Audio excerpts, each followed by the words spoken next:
Utopie et consommation. Colloque du Cercle de l'Obsoco, 10 octobre 2019. Hassen Slim, maître de conférence HDR en économie à l'Institut national des langues et civilisations orientales de Paris. L'utopie crypto-monétaire, comment consommer en se passant des banques.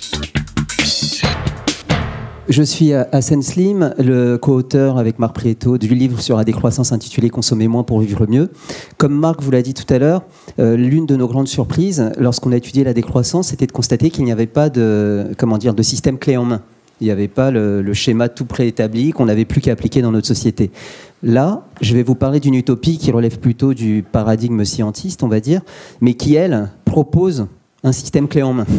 Donc, on peut presque questionner le mot utopie aussi pour ce dont je vais vous parler maintenant. C'est ce que j'ai appelé l'utopie crypto-monétaire. Donc vous allez entendre un tout petit peu parler du Bitcoin, des crypto-monnaies, de la blockchain. Et vous allez voir jusqu'à, disons, quel point ça peut transformer nos rapports, bien entendu, aux biens et donc à la consommation, mais également nos rapports sociaux.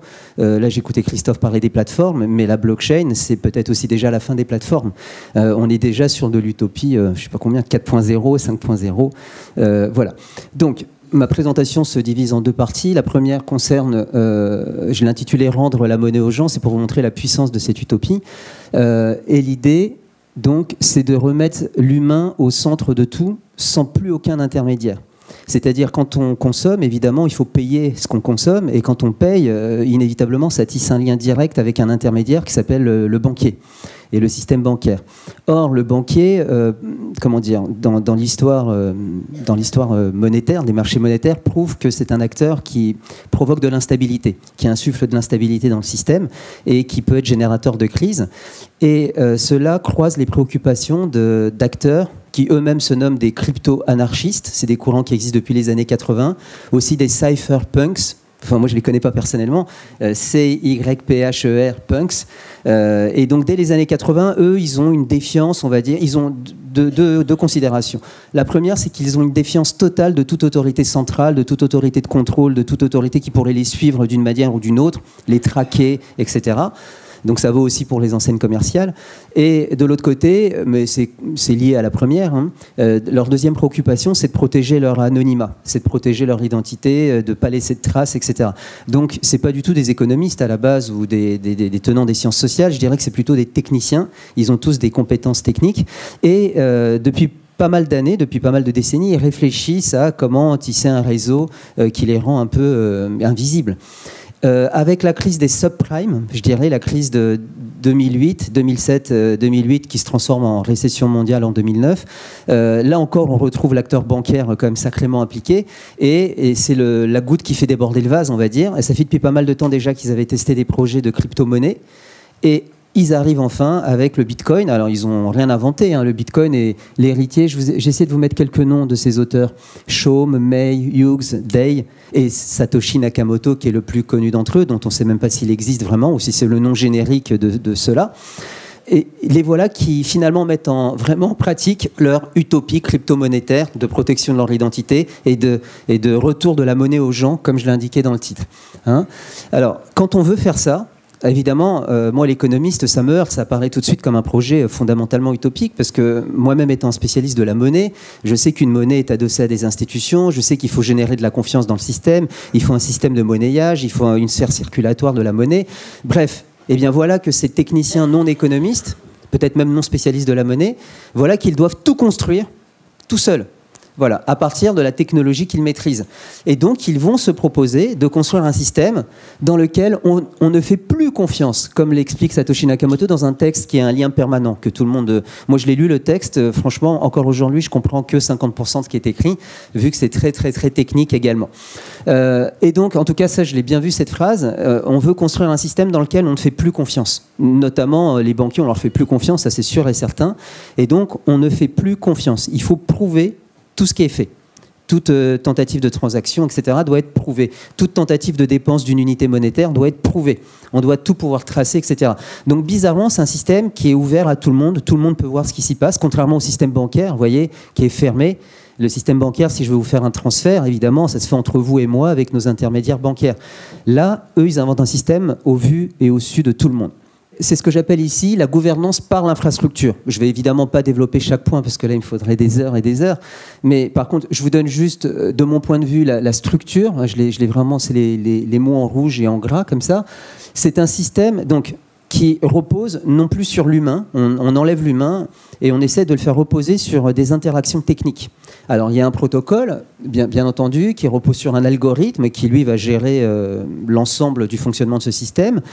Ça repose aussi sur une structure qui est très connue, qui s'appelle la chaîne de blocs ou la blockchain. Si vous voulez, il y en a différentes variantes. Et la blockchain, c'est un peu le cœur du réacteur. L'avantage de ce système, c'est que c'est un système qui est complètement distribué. Vous voyez, distribué, c'est le petit dessin qui est à droite. Il y a plein de petits points jaunes partout. C'est complètement distribué sur tout Internet. Alors, c'est une utopie mondiale d'emblée. Le but, c'est ni plus ni moins de changer la monnaie à l'échelle mondiale, de se passer de tout intermédiaire. Voilà, donc c'est tout de suite à l'échelle mondiale. C'est même pas une coopérative à l'échelle locale ou quoi que ce soit. Ou vous savez, les monnaies locales dans les systèmes d'échange locaux, c'est pas du tout ça. Donc c'est distribué, ça veut dire que c'est quasi inattaquable. On peut pas, si on ferme un point jaune, tous les autres points jaunes continuent de fonctionner. À la différence, par exemple, des premiers logiciels de peer-to-peer comme Napster dans les années 90, qui étaient très centralisés. Il suffisait de fermer Napster pour faire capoter tout le système d'échange de fichiers. Et puis enfin, c'est basé sur une méthode de preuve, de fourniture de preuves, pour montrer sa bonne foi, qui s'appelle le minage. Et le minage est exécuté par des noyaux dans le système qui sont des utilisateurs un peu différents des utilisateurs normaux qui veulent juste consommer et dépenser cet argent. Eux, ils ont installé un logiciel de peer-to-peer un peu particulier qui permet de questionner la blockchain et de chercher à l'intérieur de chaque petit bloc stocké dans la blockchain l'origine réelle de chaque unité monétaire qui va être dépensée dans les 10 minutes qui viennent. Voilà. Et donc, ils valident ou ne valident pas. En général, ils valident. Et dès lors qu'ils ont validé, eh bien, un bloc de transaction est réalisé. Et toutes les 10 minutes, il y a à peu près 15 000 lignes de transactions qui sont vérifiées, authentifiées une par une et ensuite réalisées en acte de consommation, ou en transfert d'argent ou en ce que vous voulez. Voilà. Et tout ça est basé sur de la preuve de travail. Alors, j'insiste, c'est une gouvernance par l'infrastructure. Même si les mineurs, ils sont derrière leur ordinateur, c'est quand même la machine qui tourne. Et c'est des machines avec des machines qui suivent un protocole bien précis et qui échangent de l'information de manière bien codifiée. Et quand deux machines trouvent en même temps, valident en même temps un bloc, le protocole a tout prévu pour savoir lequel des deux a gagné. Parce que ce que j'ai oublié de vous dire, c'est que les mineurs sont rétribués ensuite. Toutes les 10 minutes, il y a une émission, il y a une sorte de giclée de Bitcoin qui arrive dans le système et qui rémunère en priorité celui qui a le premier vérifié l'authenticité du bloc et ensuite tous les autres. Vous suivez tout ce que je dis là ? C'est très, très, très technique. Alors, je continue parce que le but de ma présentation sur l'utopie, c'est pas de m'arrêter juste aux aspects techniciens. Donc, là, contrairement à la décroissance, là, on a vraiment un système clé en main qui s'impose tout de suite, qui est tout de suite fonctionnel et qui tout de suite remet en cause toute forme de centralité, toute forme de contrôle. Et si je vais même très loin, ça remet en cause même l'État, enfin les États-nations, puisqu'il n'y a même plus de système fiscal, il n'y a plus rien. Il n'y a plus que de l'échange de pair à pair, j'achète votre marchandise, je vous fais mon virement de Bitcoin, ça se passe en 10 minutes, c'est clair et net, et voilà, il n'y a plus aucune forme de contrôle, si ce n'est le contrôle par l'infrastructure technicienne. C'est la deuxième et dernière partie de ma présentation, et c'est en ce sens-là que je vais vous montrer qu'il y a du bon et peut-être de l'inatteignable dans ce projet crypto-anarchiste. C'est d'abord les atouts du Bitcoin. Je vais vous montrer le bon, mais je le fais un peu à dessein parce que vous allez voir que ce bon va profiter à quelqu'un finalement, quelqu'un d'un peu inattendu, qui va être un peu la douche froide de la fin de ma présentation. Alors, c'est d'abord une infrastructure qui est quand même sûre. Quand elle tourne en autonomie totale, j'ai précisé dans la parenthèse la règle des 51%, mais elle est facile à comprendre. Dès lors que 51% des mineurs embarqués à un moment donné dans le réseau, qui sont actifs avec des ordinateurs allumés, valident le bloc validé par le premier mineur qui a trouvé, on considère que c'est fini, c'est bon. Donc c'est même très démocratique. Voilà. Et c'est même infalsifiable, parce que si vous voulez, à vous tout seul, inventer des bitcoins dans votre machine, il faudrait que vous ayez 51% de la puissance de calcul mondiale de tous les ordinateurs dans le monde. Et bon, c'est quelque chose d'inatteignable. Une fois, ça a failli arriver en 2013 dans l'histoire du Bitcoin. Et spontanément, les crypto-anarchistes mineurs d'origine, ils ont dit, finalement, on se sort du regroupement de mineurs, du pool de mineurs, comme ils appellent ça, pour descendre un peu le pourcentage et pour pas qu'on puisse arriver à falsifier le système. La deuxième chose, c'est que ça permet l'interaction directe entre les individus. Donc je ne le dis pas plus, mais c'est vraiment du pair à pair, vraiment à l'état brut. C'est vraiment vous et moi. C'est en ce sens-là que la plateforme devient quasi superflue. Bien sûr, TripAdvisor a son utilité, bien sûr, Uber a son utilité, mais là, avec la blockchain, on peut directement accéder à l'information de où est le chauffeur et directement nous, sans avoir à rémunérer quelqu'un, puisque la blockchain est distribuée dans le monde entier et c'est tout le monde qui travaille pour nous donner cette information. Elle exclut toute forme de coercition, étant donné que l'humain est absent de ce contrôle technicien. Les coûts de transaction sont quasi nuls, ainsi que les délais. Faire un virement, j'ai testé avec... J'ai 2 comptes bancaires, la banque postale, vous allez connaître ma vie privée, et je ne sais plus l'autre banque, c'est laquelle, la caisse d'épargne. Voilà. J'ai essayé dans les 2 cas, franchement, faire un virement, ça prend 3 jours, 2 jours, ça coûte 5 €, prix générique, et en plus la banque postale, elle est réputée pas chère. J'ai tenté de faire un virement, je ne sais pas comment on appelle ça, un transfert de poussière de Bitcoin de un wallet que j'avais vers un autre wallet que j'avais. Ah, ça s'appelle plus des comptes bancaires, ça s'appelle des portefeuilles, des porte-monnaies. C'est des choses un peu sauvages. Ça prend 10 minutes. Le temps que les mineurs authentifient ma transaction, retrouvent l'origine de la poussière de Bitcoin que je voulais envoyer dans le blog, je ne sais pas combien, entre 2009 et 2019, tout l'historique est dans la blockchain. Et ça a pris 10 minutes, coût de transaction 0,01 centime d'euro, enfin quelque chose d'inimaginable. Donc imaginez l'efficacité de ce système. Ensuite, certains le comparent à un métal précieux, oui, parce que c'était la volonté des créateurs qui appartiennent au groupe Satoshi Nakamoto. Moi, j'aime à penser que c'est un collectif, le mot Satoshi Nakamoto. Leur volonté, c'était de se comparer à un métal précieux, parce que dans leur imaginaire, ça renvoyait peut-être au gold standard, au gold system standard. Je ne sais pas si même ils savent l'existence de ces systèmes monétaires. En tout cas, ils avaient l'idée qu'on ne peut pas corrompre le métal précieux et que tant que la monnaie était attachée au métal, les choses allaient bien d'après eux. Et donc, le Bitcoin, ils en fixent une quantité déterminée dès l'origine. Dès 2009, ils disent qu'il y aura 21 millions de Bitcoin, point barre. Il n'y en aura pas un de plus. Comme dans une mine d'or, c'est pas vous qui décidez de combien d'or il y a dans la mine d'or. Voilà. Et puis, l'algorithme, lui, il émet tranquillement ses bitcoins toutes les 10 minutes. Il en émet 80, et puis tous les 4 ans, il divise par 2, donc 40 bitcoins toutes les 10 minutes. Et puis 20 bitcoins, donc là, actuellement, je crois qu'on en est à 20, il faut que je calcule le nombre d'années, peut-être 20 ou 10 par 10 minutes. Du coup, bizarrement, les demandes de Bitcoin augmentent lorsqu'il y a des crises, on va dire, économiques ou monétaires mondiales ou locales. Les demandes de Bitcoin augmentent considérablement, ce qui accrédite un tout petit peu la thèse de valeur refuge. C'est un algorithme qui est en open source. Ça veut dire que ça sert de modèle à plein d'autres développeurs qui vont eux-mêmes développer leur format de crypto-monnaie avec des caractéristiques particulières. Un minage plus rapide, peut-être en 1 minute au lieu de 10.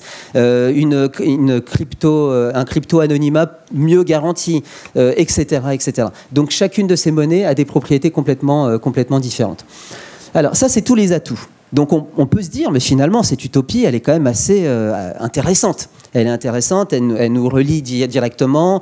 On ne paye plus de frais bancaires à un acteur corrompu qui est responsable d'instabilité. Voilà. Alors néanmoins, j'ai longtemps hésité sur le terme à utiliser. Finalement, j'ai gardé le mot faiblesse, qui était le premier que j'avais choisi. Les faiblesses du Bitcoin. Alors, le Bitcoin, c'est... je parle que de cette monnaie-là, mais les autres sont minoritaires par rapport au volume de Bitcoin en circulation. C'est que c'est inégalement distribué. 0,1% des portefeuilles détiennent 62% des bitcoins en circulation. Même pas en circulation, émis. Car en réalité, j'ai pas mis la statistique ici, j'étais un peu limité en diapositive, mais j'ai trouvé une statistique qui montre qu'en réalité, pour la consommation, seuls 15% des bitcoins sont utilisés. Le reste sont plutôt des placements spéculatifs ou alors des transferts directs entre agents. Et puis, je crois qu'il y a un pourcentage comme 15 ou 16% de bitcoins perdus dans des disques durs qui ont été jetés à la poubelle, etc. Voilà, donc là, je regrette pour les personnes qui ont jeté leur bitcoin. Une sphère circulatoire limitée, voilà qui montre qu'on est quand même encore en présence d'une utopie. C'est-à-dire que c'est quelque chose qui peine à s'installer. Je peux faire un petit test ici. Pouvez-vous juste, enfin, sauf ne le faites pas si vous pensez que c'est confidentiel, mais levez la main, ceux déjà qui connaissent le bitcoin. Levez la main. Ok. Et maintenant, attendez, je pose une deuxième question. Ceux qui ont un wallet et qui régulièrement font des transferts de bitcoin. Bon, moi, je lève la main, puisque j'ai 2 wallets et je me fais des transferts de l'un à l'autre. Dans le cadre de mes recherches académiques, j'entends. Voilà. Ok. Donc, c'est ce que je voulais savoir. Donc, je suis bien en train de vous parler d'une utopie. On est bien d'accord ? Bon, ceci étant, je travaille à l'ESCA, l'Institut du Digital, le directeur de l'Institut du Digital, Paul Nathan, est là. L'Institut du Digital m'a déjà sollicité pour encadrer des mémoires d'étudiants sur la blockchain. Voilà, donc c'est quelque chose qui quand même commence à toucher les futurs entrepreneurs de demain. Alors, une empreinte écologique qui pose question. Donc on est bien en présence d'une utopie qui n'est pas du tout une utopie environnement, développement durable, puisque là on estime qu'on consomme l'équivalent de combien de centrales? De 4 centrales nucléaires par, je ne sais pas quand, par jour, par an. Voilà. Donc c'est quelque chose qui pose aussi problème. L'extrême volatilité de la valeur, alors c'est un problème sans être un problème. C'est-à-dire, les crypto-anarchistes, eux, leur but, c'est de vivre dans leur utopie. Donc quand ils sont dans le monde du Bitcoin, ils se moquent complètement de savoir que le Bitcoin est à 18 000 euros ou à 0 euros. Eux, ils vivent dans le Bitcoin. Là où c'est un problème, c'est pour tous ceux qui n'ont pas passé le pas, qui ont peut-être un wallet en Bitcoin, mais qui aimeraient bien peut-être acheter des choses en euros. Donc là, par contre, l'extrême volatilité entre les monnaies bancaires et les crypto-monnaies ne permet pas véritablement de faire ce jeu-là. Soit vous restez dans le monde bancaire, soit vous basculez dans le monde crypto-monétaire. Mais l'extrême volatilité peut être absolument gênante. Et enfin, dernière chose, il manque peut-être ce que moi j'aurais tendance à appeler une institutionnalisation humaine ou sociale du Bitcoin. Le Bitcoin a des institutions techniques, il n'y a pas de problème. Mais dès lors que les développeurs se disputent entre eux, c'est arrivé en 2016. En 2016, ils voulaient, par exemple, augmenter la taille des blocs du Bitcoin. Que ça soit, au lieu que ce soit 1 méga, que ça soit 8 mégas, qu'on puisse traiter beaucoup plus de lignes de transaction et augmenter la consommation en 10 minutes. Résultat, il n'y avait rien pour régler ce conflit. Quand ils ont demandé à la blockchain, déjà la blockchain, on ne sait même pas comment lui poser cette question-là, elle n'est pas faite pour régler des problèmes entre humains, elle est faite pour régler des problèmes techniques entre ordinateurs. Et donc c'est en ce sens que je vous dis qu'il manque quand même des institutions. Or, quand on a la prétention de développer une monnaie, il faut quand même des institutions sociales. Et donc, je vous dis comment c'est réglé ce conflit. Ils ont fait des forums, ils ont fait des votes démocratiques entre eux sur des sites internet et des blogs et des choses comme ça. Et à la fin, ils ont divorcé. Ils ont fait le terme technique, c'est un fork. Il y a des hard forks, des soft forks, et ils ont fait 2 bitcoins différents. Un divorce, c'est une institution. C'est une manière de résoudre un conflit entre humains. Voilà. Et ça provoque 2 communautés distinctes qui, toutes les deux, ont leur viabilité, leur logique, etc. Voilà. Donc, ça, c'est en cours de réalisation. Le Bitcoin va probablement construire ses institutions, mais on en est vraiment à la phase embryonnaire depuis 2009. Et là, moi, je vous parle ici en 2019. Donc, le Bitcoin a 10 ans déjà. Voilà. Et d'après moi, une monnaie sans institution, c'est pas une monnaie. Elle est vouée à l'échec. Et alors, je vais terminer par la mauvaise nouvelle, c'est ma dernière diapositive. Je vais vous montrer comment une utopie, quand elle a tout clé en main et qu'elle vous donne tout clé en main, comment du coup elle peut intéresser le système capitaliste traditionnel, les plateformes traditionnelles, les banquiers traditionnels, les assureurs traditionnels, qui vont décortiquer ce système, qui vont peut-être mettre à la poubelle la partie un peu anarchiste du Bitcoin, mais dans le Bitcoin, ils aiment bien la blockchain. Surtout que dans les blockchains, je ne vous ai pas dit, mais il y a les blockchains type Bitcoin simple, qui stockent de l'information, et il y a les blockchains infrastructure. L'Ether, qui a été créé 2-3 années après le Bitcoin, l'Ethereum, c'est une blockchain infrastructure, c'est-à-dire qu'à l'intérieur de la blockchain, au lieu de juste stocker des lignes de transaction, on va stocker des smart contracts, comme on dit, c'est-à-dire des applications, des petits programmes. Et lorsque c'est des petits programmes qui fonctionnent quand différentes conditions sont réunies, le programme s'auto-exécute tout seul. Vous voyez, on peut même stocker ça dans une blockchain. Alors, je vous montre, et puis j'arrête. Donc voilà les smart contracts. On peut tout à fait imaginer une compagnie d'assurance qui met ses contrats d'assurance dans la blockchain et qui s'auto-exécute tout seul lorsque des conditions sont réunies. Baisse de coût de transaction, automaticité des exécutions. On peut imaginer aussi que des entreprises émettent leur propre blockchain pour faire des levées de fonds. C'est ce qui s'appelle les initial coin offering. C'est tout à fait pratiqué. Et on peut imaginer aussi que des grands conglomérats de groupes privés immenses, pour augmenter le tracking et le suivi sur leurs clients, puissent imaginer des crypto-monnaies privées basées sur des blockchains privées. Et c'est pas du tout de la science-fiction que je fais. Hein. Je cite Libra par exemple. Je ne sais pas si ça verra le jour en février 2020 comme annoncé par Facebook, mais c'est quelque chose qui est dans le système. C'est pas quelque chose qui est en dehors du capitalisme. Merci beaucoup. Retrouvez toutes les actualités de l'Obsoco sur obsoco.com.